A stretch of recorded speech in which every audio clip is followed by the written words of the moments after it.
On this episode of the Procedurally Generated Show, Shannon gets all the guns and Ethan plays Robo Kitty. We talk about the week's biggest news and answer your questions.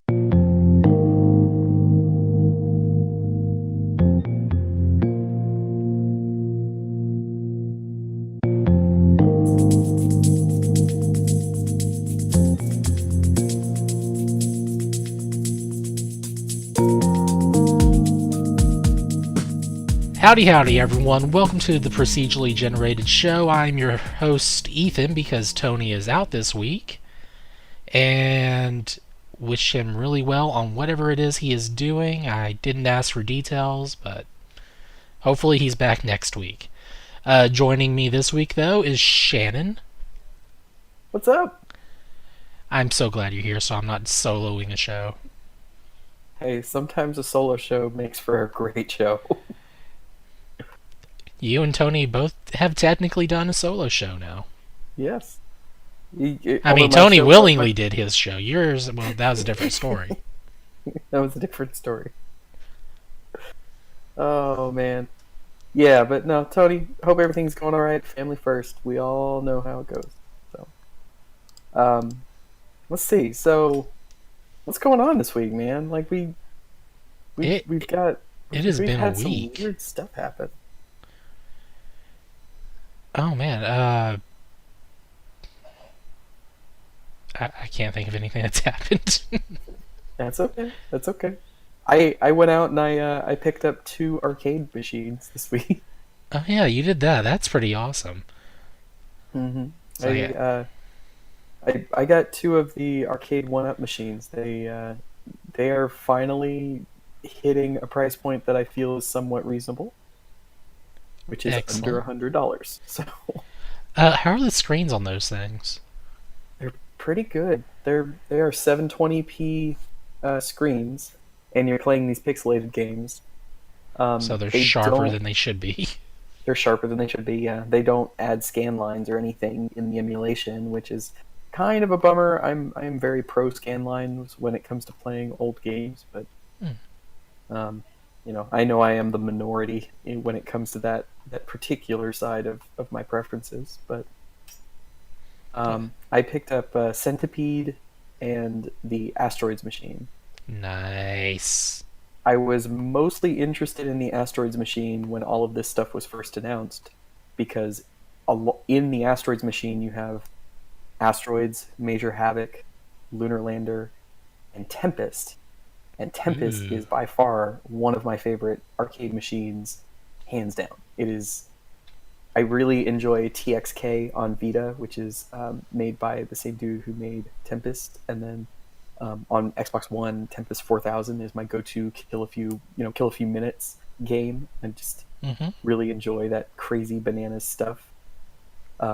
Just staring down a well, shooting stuff coming up. It's the source of a nightmare. So You'll teach that stuff to crawl out of the depths of the earth. yeah, but the spinner that comes stock on that machine, like I was willing to buy it back around Christmas time when it was $199 on sale for Christmas. But the thing that killed me from buying it then was because the spinner that comes stock in it is just terrible. It's not, if you've ever played Tempest in the arcade, or even Major Havoc in the arcade, the spinner that is on that, it's an optical spinner, and it just spins freely. It's counterweighted. You can start spinning it, lift your hand off of the spinner, and it'll keep spinning for a couple of seconds. It It's is. very buttery smooth. Yeah, it's kind of like the turntable on DJ Hero. Like Oh. if you spin the turntable on DJ Hero, it just keeps going. The spinner that they put on these arcade 1-up machines, they went for the cheapest thing they could have possibly done, which is they put a 5-cent potentiometer inside of the machine, and Mm. it is not a free spinning potentiometer. It is like a multi-dial selector potentiometer, like what you would see on like an old television where you would like turn it and it would click channel 1, 2, 3, 4, 5. Yeah. This spinner does that. It clicks in different segments all the way around. So it makes playing Tempest almost impossible. Like it doesn't work smoothly.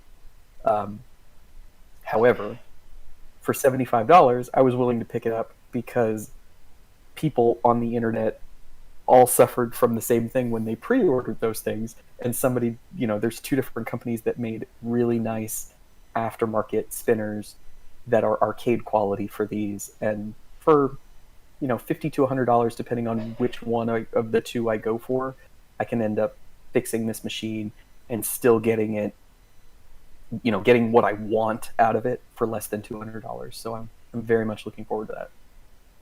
Awesome. Yeah. But I mean, that's more than I did this week. A lot more. what'd you do this week? Did you play any video games? Do anything I fun? definitely played games, but I mean, like you, I did the most probably notable thing I did was actually cook salmon with Izzy. Ooh. Yeah, I did. How'd you cook the salmon? I did the sous vide thing. Ooh. Okay. Did you finish it on the grill or sear it in Actually, pan we after? we threw it in the pan while we had the honey garlic glaze sauce stuff, kind of at a Ooh, simmering boil sort of thing going on in there. that sounds good. Yeah, it was pretty awesome. And then we found out we forgot to take one of them out. I bought the salmon was actually frozen. I bought from Swan's, Hmm. and so I forgot to take one of them out of the Swan's packaging because we were putting a seasoning on all of them, and so we called that one the control one. Then we had one we put the ingredients from the sauce on it before sealing the bag, just to see how that would work out, and that was a pretty good experiment because that one absorbed some more flavor than the other ones did that were just oil, parsley, and bay leaf. Okay. Did you leave the skin on or It didn't have did it you on them remove? to begin with, Oh, okay. but I Yeah. do have a fresh one in the fridge that was just delivered a little bit ago. So I'll, I don't know, probably tomorrow or something. I'll try making it again using a fresh salmon this time. Cool. That sounds good. Yeah. It's been Video a while game since I've had wise, salmon. that we should probably talk about that stuff since that's what the people are here for, right? I don't know. People might just be here to hear us talk about our week. If so, they should let us know. We'll have to change up the show then, I guess. Yeah, it's all good. So, video games. Yeah, what have you been playing besides the So arcade machine? our good friend of the show, Shelby Coulter, has been on vacation all week, and Ooh, with my job, I am typically off work by around noon most days. fun times. Uh, so I finally decided to knock a game off of my backlog Mm-hmm. with the help of Shelby, and Okay. we went through Borderlands Game of the Year edition on Xbox One. Oh, Yeah, I have never played the first Borderlands. Shelby has spent over 400 oh hours God. in the first Borderlands. Only 400? Has he even pressed start yet? Yes, Like, yes, he has. it's an absurd amount of time that he was just explaining to me how he at one point in time when Borderlands came out, or I guess it was within the years following Borderlands coming out. I know he was unemployed for a long period of time, Mm-hmm. and he said the only things he had to occupy his time were Borderlands and doing reviews for Nintendo Oki.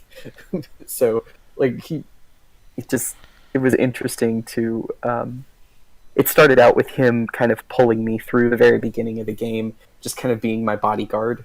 So if I couldn't kill something, he just killed it in one hit. I'm trying to remember. Um, what was the?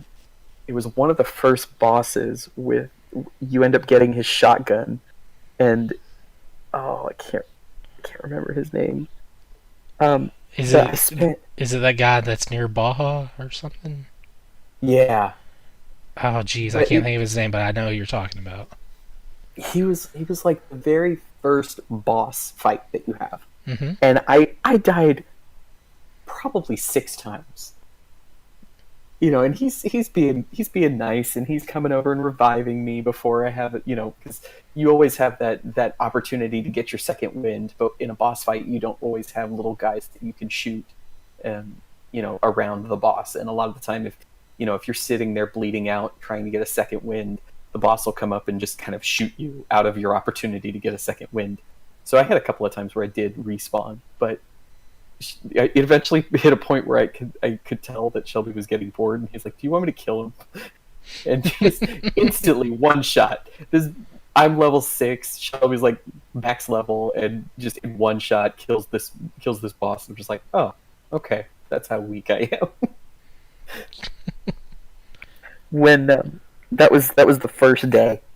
When we ended up going back in the next day, Shelby had the idea of he banked all of his weapons and equipment and got some low level equipment, Right. and weapons from the same section that I was. So he wasn't in any mortal danger, but he was doing about the same. He was doing equivalent damage to what I was doing, as long as it wasn't using his abilities, because he plays as a siren, so he's got these weird. Oh gosh, yeah. He's got these weird explosive abilities and stuff that just kind of happen, and when they happen, everything around him dies in a flaming, screaming mess. So, a couple of things I will say about the game. I did not expect. Okay, so am I allowed to discuss spoilers at this point? The game's For Borderlands? Yeah, the game's like a decade old, right? Something like that, yeah. Okay, so I was not expecting a twist of there being aliens and some of just all the corporation stuff, and then we beat the main story today, and we're going to go back through and do some of the DLC before we jump into Borderlands 2. Are you going to do the pre-sequel? Shelby said we'd probably be better off playing Borderlands 2 and then going for the pre-sequel, just because of their release order. But I mean, yeah, that's perfectly fine to do it that way. I'm mostly interested if you're going to do it or not.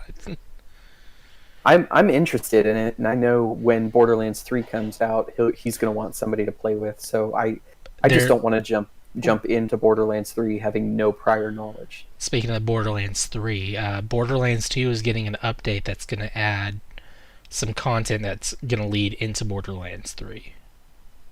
Oh, that probably has a lot to do with Telltale going out of business, because from what I understood, the was it Tales from the Borderlands? That Telltale game? Yes. That whole storyline was supposed to be what Borderlands 3 was based off of, but now Tales from the Borderlands digitally, I don't think is even available on a storefront anymore, because Telltale went out of business. You can't even buy Telltale games on Steam anymore. All that stuff's just gone. Trying to see if I have access to that game at all right now. But yeah, I would like to continue going through this franchise. My only knowledge prior to this, this play experience with Shelby has been Claptrap in Poker Night at the Inventory. Yes. So I know Claptrap as a character, and I understand his wit and his humor. Mm-hmm. I was not expecting crazy ninja Claptrap, ninja executioner Claptrap, or whatever his insane name is, or the onslaught army of Claptraps that is coming in the next sit-down playthrough with Shelby that I have. It's one of the expansions, or DLC, or whatever you want to call it. Yeah, that was before we finished today. When we finished the story, we went through and just kind of looked at the different... He had me teleport to the different areas so I could see the intro cutscenes for each of the DLC packs. And that's the one that catches your attention every time. Yeah, absolutely. That one, and the one with Dr. Zed, the zombie... Oh, yeah. That one looks like it'll be pretty fun, too. The only thing I'm just not terribly interested in is the Mad Moxie battle arena thing. Shelby was explaining to me that it's just raids. It's doing raids with waves and waves and waves of enemies, and each time you start one of these missions, it may take an hour or two to actually progress on to the next thing. And I was like, okay, that I can understand that if I'm wanting to spec out a character and I'm wanting to just build a bunch of weapon proficiency, but at this point, I kind of want to get the story. And he said there wasn't a whole lot of story in Mad Moxie's the arena thing that she has. So Back to the pre-sequel. I'm mhm. wondering who you're going to play as when you get to that one. Okay, I Because played as just the. Claptrap is a playable character in that. Oh, really? Mm-hmm. Okay. His abilities are fun. Okay. I played in this. I played as just a regular soldier. Oh, okay. I liked the abilities, the ability tree, because I instantly maxed out the auto heal and the ammo regeneration, and Mm-hmm. then when I started getting the party modifications, like there was one of them, one of the character mods that I picked up that gave me plus 15 to plus 15 to team ammo regeneration. Ooh. So once I picked that up, we spent the rest of the game playing without even caring about the ammo crates. I've only I played think as Brick. He's the big big guy that with the fist. okay. I don't know what his class is on there, but his special is just screaming and punching stuff. And I think I had I think I want to say his ability was like rocket regeneration. So you would have a rocket launcher with just constantly making rockets for you over time.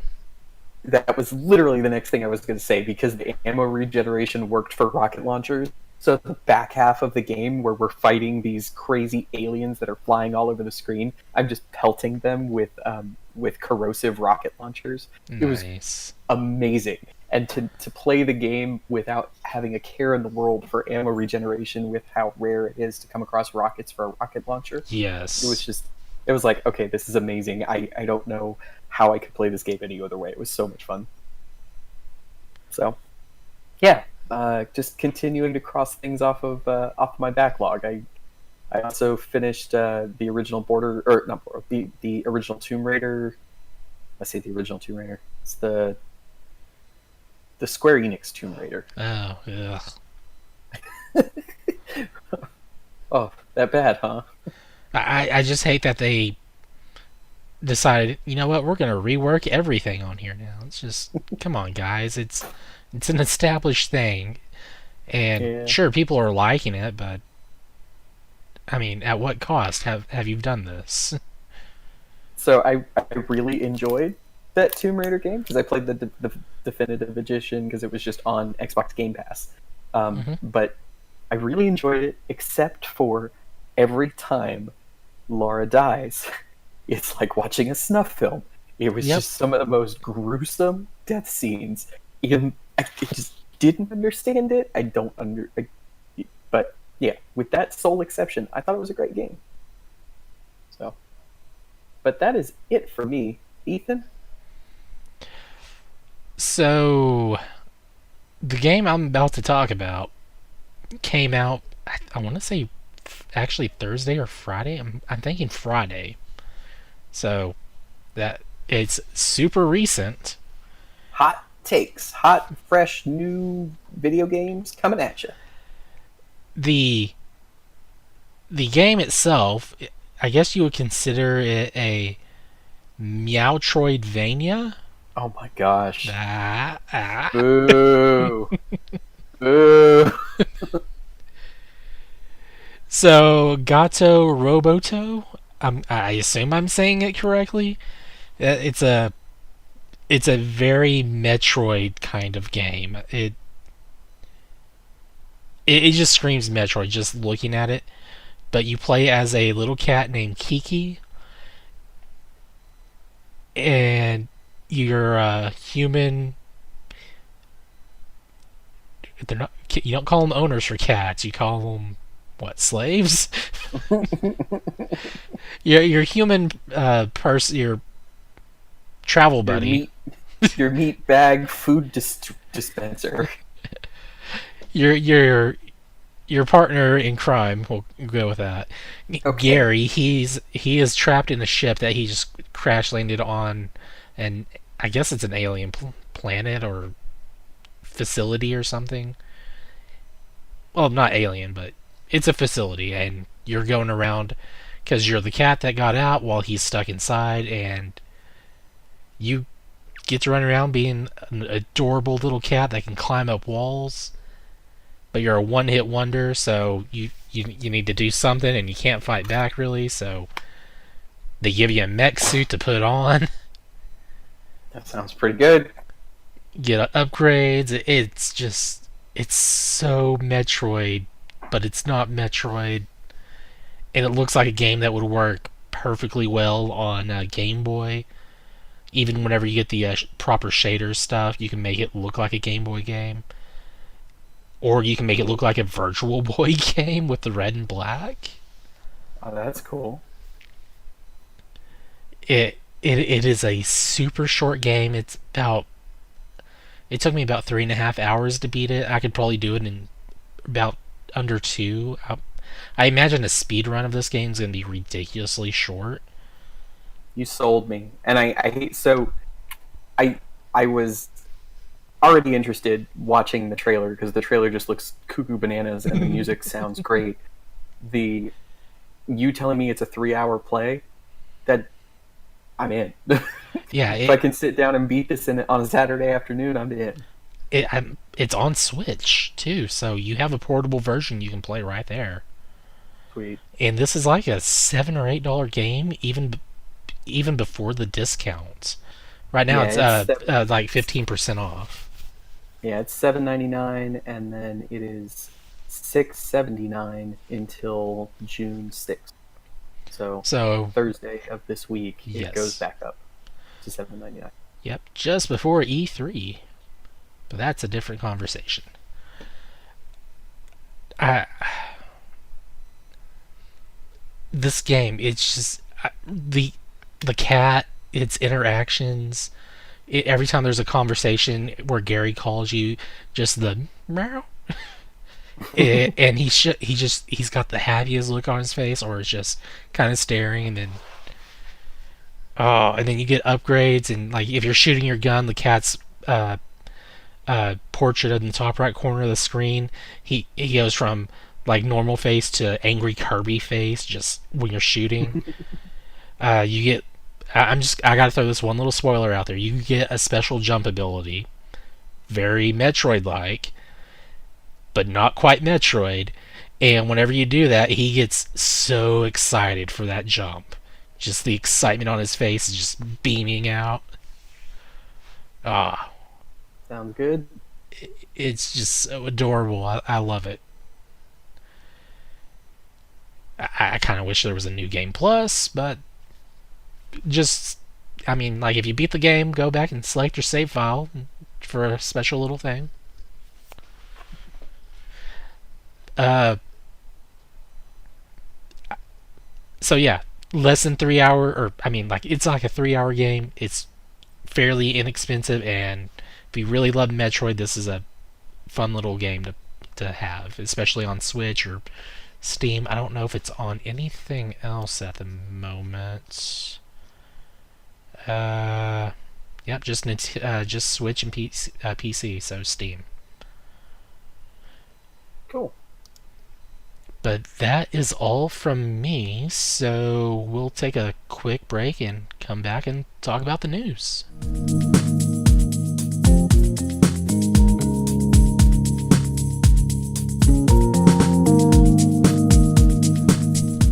Alright, earlier this week we had a lot of news come out for Pokemon. Yeah, we did. I say a lot of news came out, but honestly, in my opinion, it felt like a lot was said and little was done. Okay, so we got a lot of we got very little information about a lot of new things. Mm-hmm. Do you wanna run down this list together, or how do you want to go about this? Alright, let's just go down the list. First, we have Pokemon Home.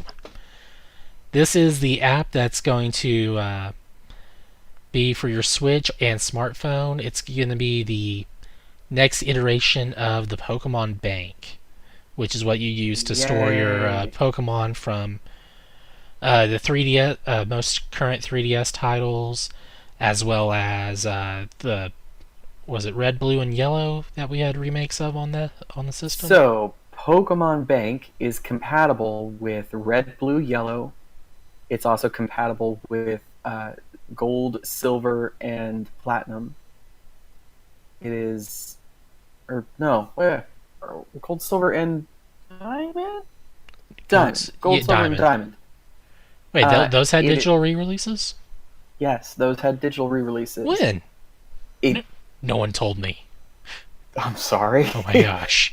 Yeah, they Gold, Silver, and Diamond had re-releases a couple years ago. It was Sun and Moon era. I feel so Yeah, betrayed. it's it's compatible with those 6 titles. It is also compatible with the Ruby and Sapphire remakes for 3DS. Omega Ruby, Alpha, Omega Sapphire. Ruby Alpha Sapphire, thank you. Pokemon Bank also works with Black 2 and White 2, the original DS games, Black 2 and White 2. Really? Yes, because you could move your Pokemon from Black and White into Black 2, White 2, and then you could Crazy. move them from Black 2, White 2 into Pokemon Bank. And you could also use it with X and Y. You could use it with Sun and Moon, Ultra Sun, Ultra Moon. So That is a basically, crazy amount of Pokemon yep, range.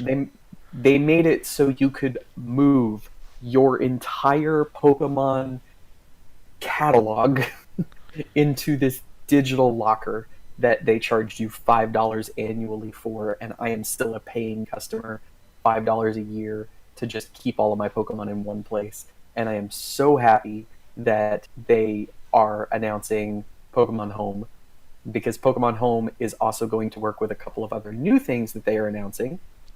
However, they also announced that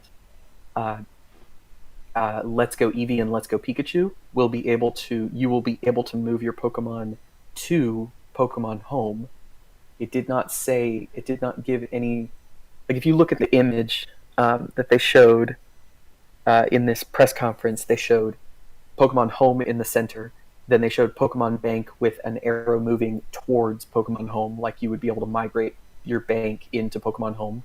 They showed Let's Go Eevee, Let's Go Pikachu with an arrow moving into Pokemon Home, insinuating that you could migrate into Pokemon Home. Then And it also showed 2 other announcements that are coming up that we'll speak about in a minute, with bi-directional movement, as well as Sword and Shield with bi-directional movement. So you'll be able to essentially take your entire Pokemon bank, put it in Pokemon Home, and then move it into Pokemon Sword and Shield. So I am very excited about that, because I'll be able to take my beautiful Mew from Pokemon Yellow and bring her into Sword and Shield. So, yay. yeah, but you can take your Pokemon out of Pokemon Go. So that's a big deal right there. Yeah, I mean, you could do that with Let's Go, but that was in a Safari-based zone. they did also kind of announced trading for Pokemon Go through Pokemon Home. Like they Really? announced like some. Yeah, did you watch that whole press conference? I watched the whole thing. I don't remember that. I might have been saying stuff about it to Stuart because me and him watched it together. Yeah, they were talking about like trading features coming up through the use of Pokemon Home. So it's this is potentially going to be the new cloud service for Pokemon, and everything will migrate through it. So that It's going to be your sounds, Pokemon Bank replacement because that's what it is. yeah. Well, I mean, Pokemon. If you're still playing the DS era, DS 3DS era games, I imagine that they will leave Bank there. They're not going to patch all of those old games to then work with Home. But I don't know. They can just upgrade that and make it where it's part of Home and just. it's true. I don't know. I don't Yeah, know what I they're gonna imagine do, they'll do an upgrade but too because that would be like the easiest thing to do. Rather than just yeah, make an entirely separate app, just integrate it into there or backwards back into it. I hope so, because I still do on occasion. Well, it's been a I mean, while, it would be a but lot of work trying to transfer from Pokemon Bank to Pokemon Home then after just transferring from each individual game as well. So, I mean, they're not going to make you do that again. That's crazy talk. I imagine you would just sign into the same account that you have on it already. one thing I will say about Pokemon Bank, because they had another app that worked with Pokemon Bank to get your Virtual Console and original DS games up. It was called the Pokemon Transfer Tool. It was like a DSiWare-esque thing that you launched, and then whatever Pokemon you put in a particular box in your save, it just transferred that entire box at one point in time. So you weren't having to pick and choose each Pokemon at any given time. You were able to just say, okay, box number 4 in my Bill's PC, that entire box is now my transfer. So I'm going to launch my game, move whatever Pokemon I want to transfer into that box, and then launch this other app and move them up into the bank. So it made it way easier to do it in bulk rather than having to do it one by one. Because in the past, when you moved Pokemon from generation to generation, it was incredibly time consuming. And I remember playing a DS game, and when I moved stuff from Ruby and Sapphire into, I think it was Soul Silver. When I moved Pokemon from Ruby and Sapphire to Soul Silver, you had to like re-catch your Pokemon with like some weird mini game. Oh, that's weird. It was weird, and like you weren't guaranteed to move them up. You wouldn't lose the Pokemon, but you could essentially go through this mini game, fail to migrate them into it, and then you'd have to restart the process. It was bananas. So they're making it easier, which is a plus.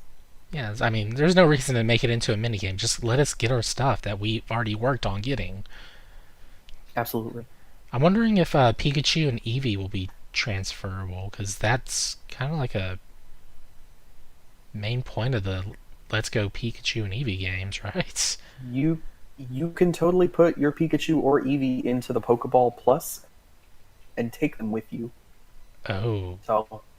like I know for a fact that's a thing because I've done that multiple times. So. But anyway, yeah, Pokemon Home has the new, I guess let's call it cloud service for Pokemon. Sure, sounds right. All right. They also announced a new Detective Pikachu game coming out as a sequel to the first 3DS game that came out back in 2016. No footage or release date yet, but I am glad to see this because the game leaves you with kind of a cliffhanger. That was mentioned as well in the conference. They said the Detective Pikachu ended on a cliffhanger, so they wanted to give people a sequel that picked up where that one was leaving off. Yeah, and I mean, this announcement is definitely right on the heels of the fact that the Detective Pikachu movie was hugely successful worldwide. Exactly. So, yeah.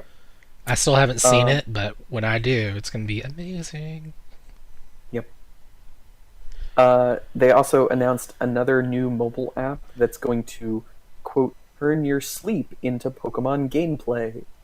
An app and a peripheral. Peripheral? A device.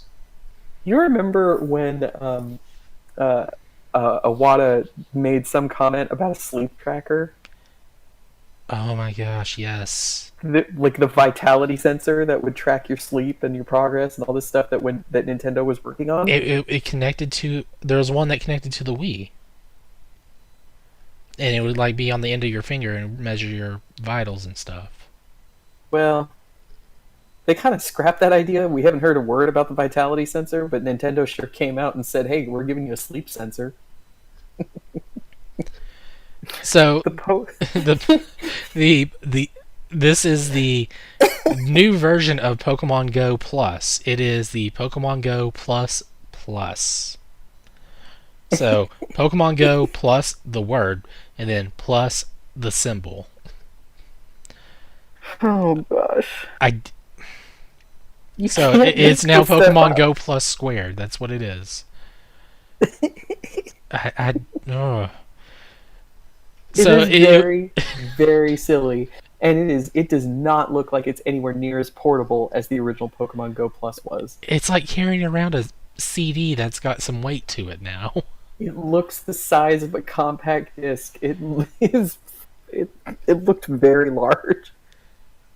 I don't understand the point of this because what they showed on there was it just tracks how long you sleep and sends that data to your phone. They said it also has accelerometers that'll track how soundly you sleep. I Like roll all over the essentially, place, man. So it's gonna be like, essentially did you're you sleep? supposed to, essentially you're supposed to set this thing on the bed next to you and put the thing in the bed with you while you sleep, and it'll track how Light well you up and sleep. As, tell you your Pikachu will say, "Hey, let me out." it's there's no way this. I mean, I am a married man. I sleep in a bed with my wife, and there's no way this thing is coming in our bed. I can tell you right now, Lauren will you, shoot that idea down in an instant. you also have children. There'll be times when they have nightmares or whatever, and they're like, "Mommy, Daddy," you're like, "Finally, get up here." Yeah, yeah. There's no way this thing's coming in the bed. I don't know what they're thinking with this, but all right. They talked about how they turned walking into entertainment with Pokemon Gosh, Go, they and did now say they're that. trying to. They said we turned walking into entertainment with Pokemon Go. Now we will take you, or we will turn your dreams into entertainment with Pokemon Sleep. It's just the most crazy bananas idea. Oh my gosh. They said they were talking about giving people a reason to look forward to a good night's sleep, and I'm just like, I never need a reason to look forward to a good night's sleep. I don't understand. Oh man. I don't know what they were thinking with this one, but they decided to celebrate by tossing a whole bunch of Snorlaxes out into the wild for Pokemon Go. Until, well, actually, that event will be over by the time this episode is live for general listeners. So I caught one on Friday, so I'm good. I haven't seen. Well, actually, there was a shadowy one in my area, but I couldn't see it because I hadn't caught one yet. So,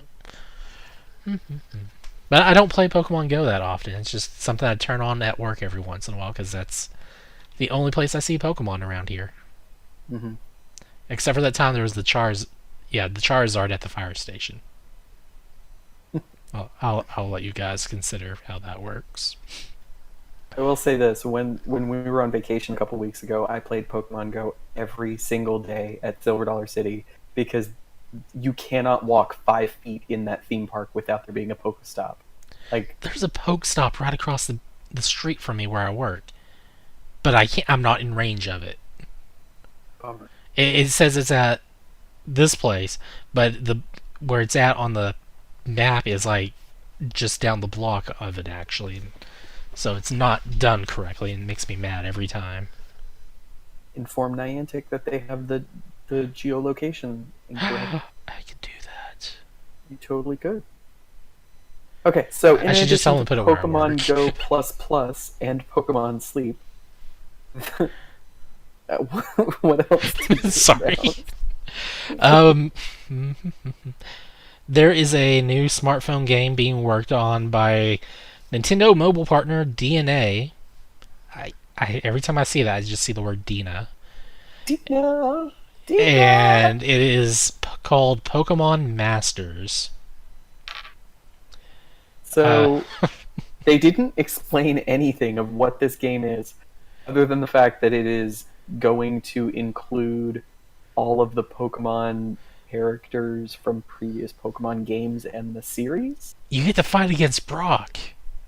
That looked very cool. I like the art style that they're using for this. It's very much a cross between Pokemon Let's Go and the current Sun and Moon anime style. It is, I don't know, like it looks very sketched and very cool. I like it. I don't know what the game is yet, but I'll probably check it out. So. As long as it's free to try out, there's no harm. Dude, it's gonna be free to try, and you're gonna have to get 200 Pokeballs by spending $3.99, You can only and do like 5 battles a day. you can only throw 3 Pokeballs within an hour, and then you have to watch a trailer We don't even for. know if we're catching Pokemon, man.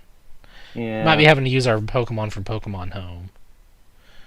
And you have to rank up through there a certain way, so you can only use certain Pokemon at certain levels. I don't know.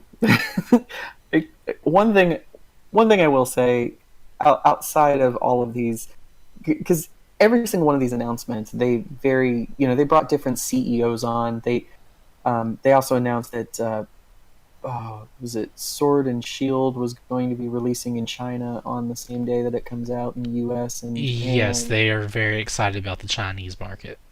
Yeah, they also, this was very much a business meeting because they also announced like some locations where they're opening physical Uh, Pokemon New Poke Pokemon Centers. centers, yes. Yeah, so like they it was very weird because you had CEOs coming up from these companies all across the world. Like you had some dude from a Chinese mobile developer come up on stage. You had some guy from a Chinese airport where they're building this other Pokemon Hmm. center. You had uh, you had the guy from Game Freak come in. You had somebody from Nintendo come in. Oh, the guy from Toho, the Yeah, Godzilla company. yeah, the guy from Toho came in because they so up before Detective Pikachu, Nintendo was they or I say Nintendo, the Pokemon Company never developed any of their films outside of the Pokemon Company. Like they always did their animation and their movies in house because they didn't want to lose the charm or whatever it was that was that they were going after. Detective Pikachu is the first film that they've let into the hands of, was it Legendary and Toho were the two film companies that Hmm. produced it. Yeah, so them doing that now they're and it being as successful as it was, the dude from Toho came on and announced future works, future projects, air quotes. No idea what that's going to amount to, but I don't know. And then he More talked about the new Pokemon for me. Godzilla movie, and then walked off. And they're like, "Thanks for talking about that thing that has nothing to do with Pokemon." Yeah, the new Godzilla movie wasn't very good. I went and saw it yesterday. Oh, that. Oh, I'm looking forward to it. sorry, sorry to get your hopes up. I I just, mean, the last one was pretty good, so maybe I'm not as better reverent than the of last Godzilla. U.S. made one, anyway. Maybe I'm not as reverent of He the was very. Godzilla franchise The as guy was others, just but mostly excited to announce Ken Watanabe in there again. yeah. But yeah, they announced a whole lot of things with a whole lot of big businessmen, and gave not a lot of information about any of that stuff. Every one of those announcements came with a, this is all the information we have now. Look forward to future announcements down the road or in 2020 or when we're It ready. was very business. Yeah, Don't think like Nintendo Direct where it's all fun and games. This was just, hey, here's our stuff. Enjoy. Okay, we're done. right, Thank you. Goodbye. right. It's like, but we have questions. We want answers. Tell us more. What does Pokemon Plus Plus really do? Oh, one other thing they announced that we didn't discuss is they announced Pokemon shirts. They did. The first 150 Pokemon are on shirts. Like, there's Not a just any Magikarp old shirt. shirts. They're You all. get they're all button down collared shirts, Yep. and you get to pick what fabric is used for each part of the shirt. So like there were you can pick what color and what fabric is used for the collar, I what want a fabric is used for the burlap pocket. sleeve, and then I want.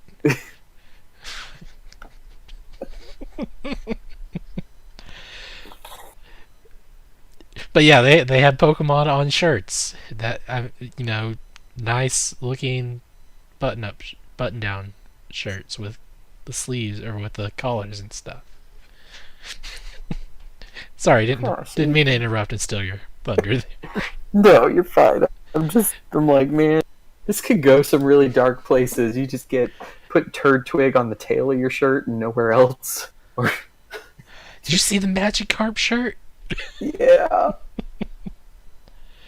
Oh no, I haven't checked on my Magikarp today, and Magikarp jump. I should do that later. But yeah, this is very cool. I'm excited for more Pokemon. I think the most exciting announcement for me was Pokemon Home, because I'm very much looking forward to the migration of my Pokemon from my 3DS to my Switch. That to bring them onto the TV sounds incredible, and I'm looking forward to it. Definitely the big piece of news that I took from that was Pokemon Home and a Magikarp shirt. What is Miku doing these days? So, have you heard of Citus? Do you know what Citus is? I think there's a pill for that so you can see better. Okay. So Citus is developed by Rayark Studios, which is they are a rhythm game Rhythm game. developer. They made Demo, they made Voez, and they made Citus, the original Citus, years ago. These are all games that were on iOS and eventually ported to Switch. Demo: The Last Recital came out on Switch and Vita. Voez came out on Switch. I think Voez was actually a launch title for Switch on the eShop. And most recently, Citus Alpha is the complete. It is all the DLC that ever came out for the first Citus game, all on one Switch cartridge. It is an awesome collection. Citus 2 has been out for, I think, a little over a year. And they've had a handful of DLC packs come out for it. Uh-huh. But the newest DLC pack is a Miku expansion. Ooh. They added 14 songs. She has her own storyline, and it is a storyline that is well integrated into the Citus universe from what I have played so far. And it's $9.99, which is kind of steep for DLC on an iOS game. But Yep. it's a free iOS game to start with, so if you are interested in Miku songs in it after playing it for free, it's fair in my mind. I mean, I've spent more than $10 for a 12-track CD at a Miku concert, so I can't. I'm not going to sit here and knock it. It's pretty cool. I like it. It seems like this partnership with Krypton, between Rayark and Krypton, only lasts until May 31st of 2020. They said if you purchase the content by then, it will stay in your game forever. But if you don't, you will just miss out. Like they're going to be removing Miku on 5/31/2020. That's If sad. you're interested, I mean, you got a year. yeah, you got time, but after that, it's just sadness knowing that you missed out. Dude, don't even get me started on limited availability of DLC, mobile games, yeah. DLC and mobile games, because man, Mm-hmm. Drop Mix is getting pulled from every mobile store at the end of this year, and I am in a tizzy about this because I want a new tablet to put that game on, and I don't know if I want to spend the hundreds of dollars to get an iPad, which would be the best experience, but I don't know. Like I want to future proof myself and have a device that I know will work forever with DropMix, and me not lose the ability to re-download it because Back there are it some up on your instances computer. with iOS. There are some instances where backing up a game or backing up an application does not always allow you to move it forward, because if your phone Gets moves too beyond good. if you like if the operating system moves beyond what the game was developed for, you can't always play it. So Yeah, kind of like how I got to where I couldn't play Mutant Mudds on my phone anymore. kind of like how there is a certain friend of the show that spent, like, I would say probably $50+ on Miku Tap or Miku Flick, Really? He and did. Oh, and he bought every piece of content for Miku Flick and you can't play it on current mobile devices because they never upgraded it for 64-bit architecture. Like it's still on a 32-bit architecture, and mobile moved beyond, and now all of that content doesn't exist on current hardware. So I don't want to be in that position. I want to get a device that I can just lock into being my drop mix machine forever, because I love drop mix. And yeah, sorry, huge sidetrack. Your own little drop mix device. Got it. Yeah, first world problems. Tell me about Death Stranding. Okay, we finally got to see gameplay footage. We got to see hands on the screen before the trailer dropped. Got to see more trailers. How's that baby? That baby is one baby. Is that baby still stuck in his trachea? Oh gosh, we have to see like inside the baby's trachea, inside Norman's trachea. That was crazy. Yeah, I don't want to see this trailer. Oh no. Like Kojima, his mind just scares me. I don't. Dude likes to get his story out there, and he wants to keep it as real as possible. And money is not an option for him. Budgets can go away. I think Sony said, "You want a budget? Do we need a budget?" He said, "No." He said, "Just give me all the money," and they said, "Okay." Give me all the money. I'll make as much of it back as I can. I promise. Oh man, just the pre-orders alone for the Suckers edition are gonna make all that back. You think everybody's really gonna want a life-size backpack baby? I mean, I'm looking at it and I'm thinking, man, I wish I would do that, but at the same time, it's why would I do this? I would have to explain the situation every time someone's like, "Why do you have this?" So I am not doing that. You don't need that. Trust me, Ethan, you don't need it. I do not need that. You do not need that. Oh, we did get a release date though, November 8th, 2019, this year. So you think they're gonna keep to that? Oh, they better. So we got like what, 5 months, and like 5 months and a week from now. Yep. Man, it's gonna be crazy. I'm looking forward to it. Got to see whoever Norman Reedus' character is running around this world, getting attacked by other people that looked like they were just trying to shock him to death or whatever. And he beats the crap out of them all, and then just takes off on his little four-wheeler. It's got like duct tape holding it together, but it's still future awesome looking, so that's cool. And then there was like this yeah, and then there was like this extending ladder thing that he had, so that was neat. And I think he was beating someone down with like a briefcase. It was kind of crazy, just attached back to his backpack. So there's a lot going on in this game. I think you end up in like World War I or something with like the baby and 5 demons all attached to you at one time, and you gotta like run and do stuff. It's crazy looking. So I really want to know what's going on in this game. It's going to be either amazing or it's going to be like one heck of a scary game. Like I have trouble playing Silent Hill games. I can do Resident Evil, but not Silent Hill. So I'm kind of curious where this is going to fall into, like too far into the supernatural, where it's just going to be too scary for me to even consider playing. But I mean, it's a Kojima game, and we have like this little light up baby thing going on here now. But yeah, November 8th this year, game comes out. Pre-orders are live, so get on that if you're interested. Especially if you want to drop $200 on a big plasticky suitcase looking thing that's got a to scale baby pod with a baby inside there that lights up. And it actually attaches to stuff according to Kojima. And there's pictures of him wearing it. Oh my gosh. So let's move on I to listener can't. feedback. I can't. Ethan, I'm out.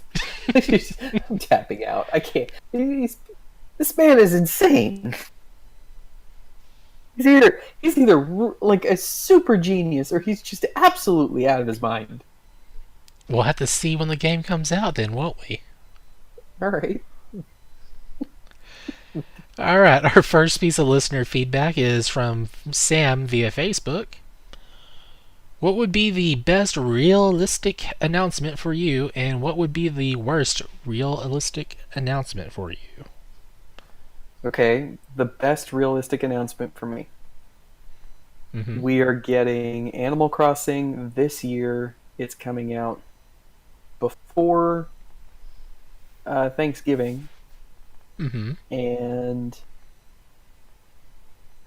the worst realistic announcement, Animal Crossing is going to get delayed for 3 more years. Oh gosh. And then those 3 years comes up and it's like, we're still delaying it. But here's a teaser. Yeah. Okay, best realistic announcement for me. Oh man. You know what? I'm gonna go with the. As much as I hate it because this we're talking Kojima or without Kojima, a new Metal Gear game or a new Metal Gear Rising game. Oh, Which I mean, if they can, I mean, Platinum in charge of Rising would be fantastic because they know what to do. Worst realistic announcement for me, it's Pachinko.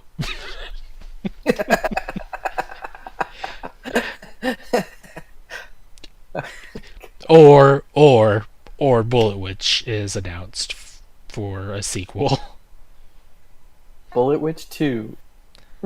Mandatory. Everybody must play it. And there's like a special thanks to us because of all the pushing we did for that game to get popular again. Oh, And people man. blame us for it.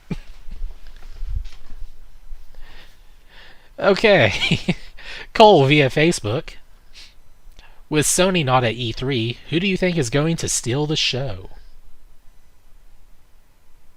Um, Devolver is typically hilarious. Mm-hmm. Like they are the most entertaining part of E3 for me. They are very tongue-in-cheek about it. They just have fun and do what they want. Right. I I think as far as stealing the show though, I like a fool enjoy watching the Xbox stream on Mixer. Mm. When they had their XBO thing a couple months back, or how it seems like every other month they have like an inside Xbox thing where it's an hour and a half long, and it's, hey, here's what's going on. Hey, here's why, we're still supporting our customers. Here's what we're doing. Here's what's coming up on backwards compatibility. Like, I love watching that stuff and getting to see they are very behind the scenes. They show a whole lot more. It kind of feels like every month we're getting, like, Nintendo does those Treehouse streams. I really like watching the Treehouse streams. I I feel like those inside Xbox things are basically that. It's like, yes, it's scripted, but Mm-hmm. it's peeling back the curtain and showing what's going on with the upcoming stuff. It doesn't always feel like a 3 hour long commercial. You know, I enjoy those. And the Xbox Mixer stream for E3 last year I thought was really good because they do a better perspective of the show floor. They walk around more than just their booth. They will take a camera and just kind of walk the halls, kind of like I think I watched a Giant Bomb stream once where they did that. They just kind of took a camera and walked the halls of E3. I like that. I like that kind of stuff. Yeah. But as far as stealing the show, yeah, I think Devolver is going to be the most entertaining presentation. That's fair. What about you? Okay, so last year Bethesda did a pretty knockout job on theirs. That was probably the most entertaining. Aside from Microsoft announcing a lot of stuff I was looking forward to, like Devil May Cry 5. Yeah, buddy. Like Microsoft did what Sony did the year before, just came out, just they say they're like, someone's like, all right, so what are y'all gonna do? And they're like, video games, and then bam, that's video games. Whereas Sony last year did the opposite of what they did the year before. I don't know what they did, but it wasn't video games. And I mean, they're not even going to be there this year. So, I mean, Microsoft can keep up that same energy and just excite people with trailers for stuff that they didn't even know they wanted or know was going to exist. Like even the developers, like we promised this. Oh my gosh! Then I'm all for Microsoft. EA, I don't usually get to see EA's conferences, and I'm never. I mean, last time I saw them, they had what's her name from that voices what's her name in Archer, and like the year before that was Mr. Caffeine. So I'm not entirely impressed with EA's conferences, really. Yeah, neither. Um, Although I am curious what Square Enix is gonna come out and do, especially because we know Final Fantasy VII remake is a big thing this year. We know it's So a. Did Final Fantasy VII remake get a 2019 I don't date? Like a I date don't think yet? it got a date, but I mean they got more footage, they got more to show off and such. So I'm hoping that they come out and say they have more information for us now that is more concrete, so that way people can look forward to knowing if they need to keep their PS4s dusted off or if they can just retire it, go PS5 at this Gotcha. point. So I really don't know if they go all fun and games on theirs, but you, oh, I Does said that I was Oculus? talking EA earlier. I meant Ubisoft whenever I was saying the Mr. No. Caffeine thing. Gosh, Does sorry, man. Oculus go? Does Oculus do anything at E3? I can't recall if they I ever imagine have. they're part of the PC gaming show. Okay. That's going to be June 10th at, well, it says 10 a.m., so that's Pacific time. Mhm. So do the math there and you'll figure it out. So noon central. Yeah, I kind of have a short list that I'm looking at instead of the long list I had originally. Okay. The reason I ask about Oculus is because I want a Quest. I should not want a Quest because I already have PSVR. I like the idea of having wireless everything, take Beat Saber everywhere all the time. So Yeah, I don't blame you, and I kind of want to see if the screens are much clearer on those when you're wearing the goggles or not. Like I have both a, a first generation Vive or whatever, just before the Pro units came out, and then I also have the launch edition of the PSVR, and I can tell where the screen is. What do you call those? The dots that you see on the screen, the pixels or something. pixels. Yeah, I can see those, and that just kind of bugs me. I want a clearer image where it's not, where it's like if I'm looking at my monitor instead of the through the goggles. That's what I'm wanting, like a clearer image. Yeah, having your face that close, your eyes that close to a screen, it's it's Yeah, yeah. we're gonna need some crazy resolution screens before you won't be able to see that meshing. Mega ultra subpixels for the subpixels. Oh my gosh, Oh yeah. all the So for my subpixels. vote, I'm gonna go Bethesda just because last year they impressed me, and my second pick is gonna be Microsoft just because Sony's MIA this year.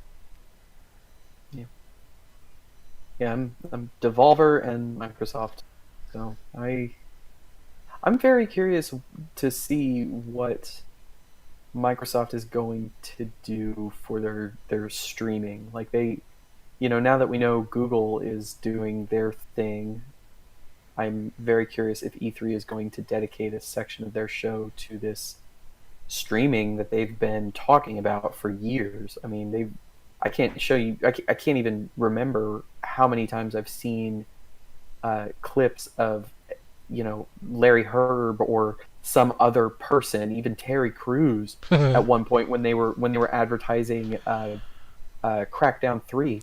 Oh You know, gosh. you see all of these people playing Xbox games on a mobile phone with the mobile phone attached to an Xbox One controller, and they're doing like some crazy networking where it's off-site processing of the game, and you're just streaming it to a mobile device. Like I want to see that happen. I want to, if you told me that there was a way for me to play my Xbox 360 games from my Xbox One on the go, and they're like, I'm in.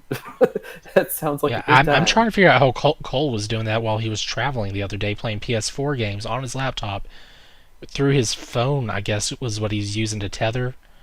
So I don't know how he did that, but Yeah, I'm super impressed by the advancements here, where you can just remote into a console and play it on your phone or computer these days.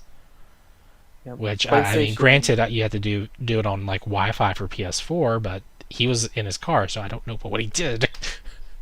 PlayStation put out a remote play app on iOS, so you can totally get that right now if you want. I And if tried you it have, out. I need to Bluetooth a controller to my phone to make it work better. gotcha, yeah. And pressing the home button on there, that causes a whole mess of problems. So we heard, what, you know, I'm gonna go off the beaten path. I know this is Go listener for it. feedback time, but Ethan, what is your pie in the sky announcement for E3? Like, what is, if you could have any one thing announced, like, you know, I'm gonna have to stop you there because we do have it's not on this episode, but Tony wants us to do a special episode talking about our E3 predictions. okay, And I'm sure the thing I really want is going to be part of that episode. okay, Just like you would say you would want a new Animal Crossing and what you would want in there. yep, okay, So look forward to that later in the week, especially if I upload the podcast episode on time this week. I apologize for that because I didn't have work on Monday. So Tuesday became my Monday, and then Wednesday became my Wednesday. So Tuesday ceased to exist entirely. And when I remembered, it was Friday, and then lunch came around. I tried to upload the edit file that I use for the audio instead of the audio file itself, so problems were happening. So I decided I will fix it when I'm off work, and that's what the problem was. So I will fix it this week. I'll have it done correctly this week, I promise. You missed out on all the fun, just so you know, Shannon.